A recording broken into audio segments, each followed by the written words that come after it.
మాజీ ఎమ్మెల్సీ జీవన్ రెడ్డి మరోసారి సంచలన వ్యాఖ్యలు చేశారు. దశాబ్ద కాలం అధికారాన్ని అడ్డుపెట్టుకుని కాంగ్రెస్ కార్యకర్తలపై దాష్టికానికి పాల్పడ్డారని ఆరోపించారు.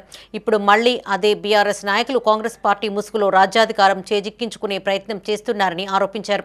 జగిత్యాల జిల్లా సారంగపూర్ మండలం రేచపల్లి గ్రామంలో జరిగిన జై బాపు జై భీమ్ జై సంవిధాన్ యాత్రలో పాల్గొన్న ఆయన ఇటీవల బీఆర్ఎస్ నుంచి కాంగ్రెస్ పార్టీలో చేరిన ఎమ్మెల్యే డాక్టర్ సంజయ్ కుమార్ ను ఉద్దేశించి చేసిన వ్యాఖ్యలు చర్చనీయాంశంగా మారాయి. గత దశాబ్ద కాలం ఏ అధికారాన్ని అంటుపెట్టుకొని దౌర్జన్యాలతో సామాన్య ప్రజానికపై కాంగ్రెస్ పార్టీ కార్యకర్తలపై రాష్ట్రానికి పాల్పడ్డారు.